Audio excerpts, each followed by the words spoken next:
तो जी आज की वीडियो में हम बात करेंगे टाइप 2 डायबिटीज़ कैसे कंट्रोल की जाए, क्या नंबर्स हों तो उसका क्या मतलब है, क्या वर्जिश से हो सकता है, डाइट से हो सकता है, नींद से हो सकता है या दवाई खानी पड़ेगी और ये कैसे डिसाइड करें। अमूमन चीज़ें डॉक्टर्स पूरी तरह एक्सप्लेन नहीं करते और कई डॉक्टर्स को खुद भी पता नहीं होता, तो इसलिए इस वीडियो को बनाने का मकसद ये है कि सारी इन्फॉर्मेशन एक जगह आ जाए। टाइप 1 डायबिटीज़ क्या होती है, टाइप 2 क्या होती है और बाकी इस तरह की इन्फॉर्मेशन मेरे चैनल की दूसरी वीडियोस में है, आप चाहें तो वो भी देख लें। तो हम शुरू करेंगे टाइप 2 डायबिटीज़ के साथ। टाइप 2 डायबिटीज़ जो है उसको चेक करने के 2-3 तरीके हैं, जिनमें से सबसे कॉमन तरीका ये है कि फास्टिंग शुगर, ये जो है इसको चेक किया जाता है, जो कि खाली पेट यानी सुबह के टाइम आप अपनी शुगर चेक करते हैं और अगर इसके नंबर 85 या इससे कम है तो आपको कोई शुगर नहीं है। उसकी कॉन्फर्मेशन HbA1c, ये दूसरा एक टेस्ट है, इसके थ्रू भी की जाती है, जो कि बेसिकली ये है 3 महीने की एवरेज शुगर होती है। उससे भी आपको पता चल जाता है कि आपको शुगर नहीं है, क्योंकि अगर ये नंबर 5 या इससे कम हो तो सब ठीक है। इसी सूरत में अच्छे डॉक्टर्स ये भी रेकमेंड करते हैं कि आप इंसुलिन टेस्ट करवा लें, जिससे ये पता चल जाएगा कि आपकी बॉडी में इंसुलिन रेजिस्टेंस तो नहीं है। तो ये सारा एक बेंचमार्क हो जाता है जब सब कुछ ठीक हो। तो इंसुलिन लेवल 10 या इससे कम हो तो इसका मतलब है कि आपको इंसुलिन रेजिस्टेंस नहीं है, क्योंकि आपकी शुगर भी ठीक थी और सब बाकी सब नंबर्स भी ठीक है। तो ये है जो हम इस वक्त यहाँ की बात कर रहे हैं। देखें, सब कुछ गुड, HbA1c कम है, इंसुलिन कम है, आपका सब कुछ इस वक्त नॉर्मल है। इसको हम ये कहते हैं। अच्छा, साथ ही साथ मैंने इधर दो ये एरोज हैं जिनके थ्रू बताया हुआ है कि जूं जूं आपके नंबर्स इस तरफ होंगे यानी इधर होंगे, वो अच्छा है, और जूं जूं आपके नंबर्स इस तरफ जाएंगे वो खतरनाक बात है, वो अच्छी बात नहीं है। तो ये हमने अभी बात कर ली अच्छी, कि सब कुछ इज गोइंग वेल, आपको कोई बीमारी कोई मसला नहीं है शुगर के लिहाज से। अब हम आ जाएं इस सेक्शन में। इसमें देखें कि अगर आपने ब्लड टेस्ट कराया और आपकी HbA1c कम है लेकिन इंसुलिन बढ़ी हुई है, तो इसका क्या मतलब है? इसका मतलब है ये फिर भी कॉशन की बात है कि आपकी बॉडी में इंसुलिन रेजिस्टेंस है और अब आपकी बॉडी मेहनत कर रही है या जान मार रही है चीज़ें ठीक रखने के लिए।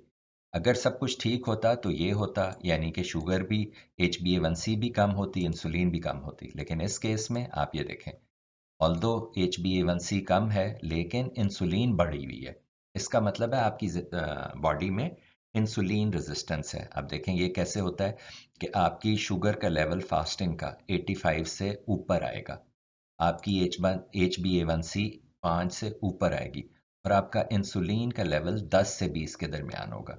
इसका मतलब है अब आपकी बॉडी में यहाँ पे टेंडेंसी है कि आप डायबिटीज डेवलप कर सकते हैं। तो यहाँ से अब आपको एहतियात करनी है। इसी तरह इसके साथ ही बिल्कुल एसोसिएटेड दूसरी कंडीशन है कि आपने ब्लड टेस्ट कराया, आपकी HbA1c ऊपर आई, इसी तरह आपकी इंसुलिन भी ऊपर आई और नंबर्स आपके तकरीबन ये आए, 105 से 125 के दरमियान आपकी फास्टिंग शुगर है, HbA1c आपकी 5 से 7 के दरमियान है और इंसुलिन आपकी 20 से भी ज़्यादा बढ़ी हुई है। अब ये है काफ़ी कंसर्न की बात, क्योंकि इसका मतलब ये हुआ कि अब आपकी बॉडी बहुत मेहनत कर रही है शुगर कंट्रोल करने के लिए और खूब इंसुलिन बना रही है, क्योंकि बॉडी इंसुलिन इस्तेमाल नहीं कर पा रही, इसलिए रेजिस्टेंस है और अब आपकी बॉडी बहुत जोर लगा रही है। ये वो टाइम है कि जब आपको हर चीज़ बड़ी सीरियसली सोच के ठीक करनी पड़ेगी, और इवन यहाँ पे यानी इन दो जगहों पे आप डाइट, एक्सरसाइज और स्लीप, यानी अच्छी खुराक खाना, जो कि यानी बाज़ारी चीज़ें, सफ़ेद चावल, सफ़ेद आटा, आइसक्रीम, पेस्ट्री, केक वगैरह, ये चीज़ें छोड़ दें। एक्सरसाइज करें, यानी कि दिन में 1 घंटा वॉक करें, तेज़ बेशक ना हो, नॉर्मल वॉक करें और नींद पूरी करें। तो चांसेस इस चीज़ के हैं कि ये आपके नंबर्स ठीक होने शुरू हो जाएंगे, आप इधर की बजाय इधर आ जाएंगे और हो सकता है आप इधर भी चले जाएं। तो ये आपके पास आखिरी मौका है अपनी चीज़ें ठीक करने का, जिसके बाद आप यहाँ पे आ जाएंगे, जिसका मतलब है आपको दवाई लेनी पड़ेगी। तो ये है लास्ट स्टेज, यानी कि जिसमें आप देखें HbA1c भी हाई है, ये देखें, और इंसुलिन वो भी कम है। यानी इस स्टेज के बाद अब बॉडी इंसुलिन बना बना के थक गई थी, अब उसने काम करना छोड़ दिया। अब क्या हुआ है, आपकी फास्टिंग शुगर 200 से ऊपर आई है, आपकी HbA1c 9 से ऊपर है, और आपकी इंसुलिन 1 या इससे भी कम है, या इवन 4-5 भी है। तो ये अब ऐसी स्टेज में आप आ चुके हैं कि अब सिर्फ डाइट, एक्सरसाइज और नींद से इसको फिक्स करना बहुत मुश्किल है, तकरीबन नामुमकिन होगा। अब आपको दवाई खानी पड़ेगी। दवाई के लिए आप चूज कर सकते हैं कि आप स्ट्रेट अवे एलोपैथिक दवाइयां शुरू कर दें, या आप पहले होम्योपैथी भी ट्राई कर सकते हैं।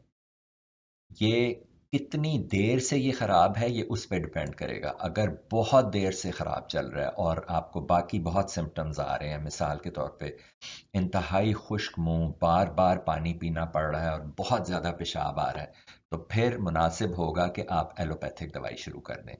ये तजर्बे बाकी और डाइट, एक्सरसाइज, स्लीप या होम्योपैथिक दवाई से, ये इस वक्त अब करने का टाइम नहीं है।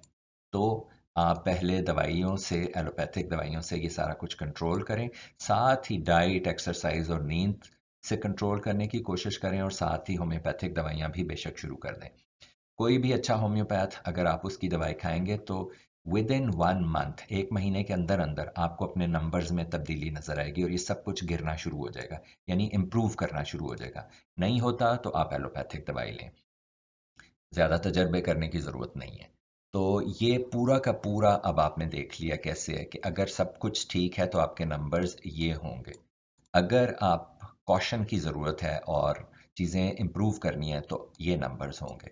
और ये आपके पास आखिरी मौका है अपनी चीज़ें ठीक करने का, पेशतर इससे है कि आप दवाइयाँ आपको खानी पड़ेंगी। इस बारे में कोई सवाल हो तो ज़रूर पूछें, I will try to answer, और थैंक्स फॉर वॉचिंग।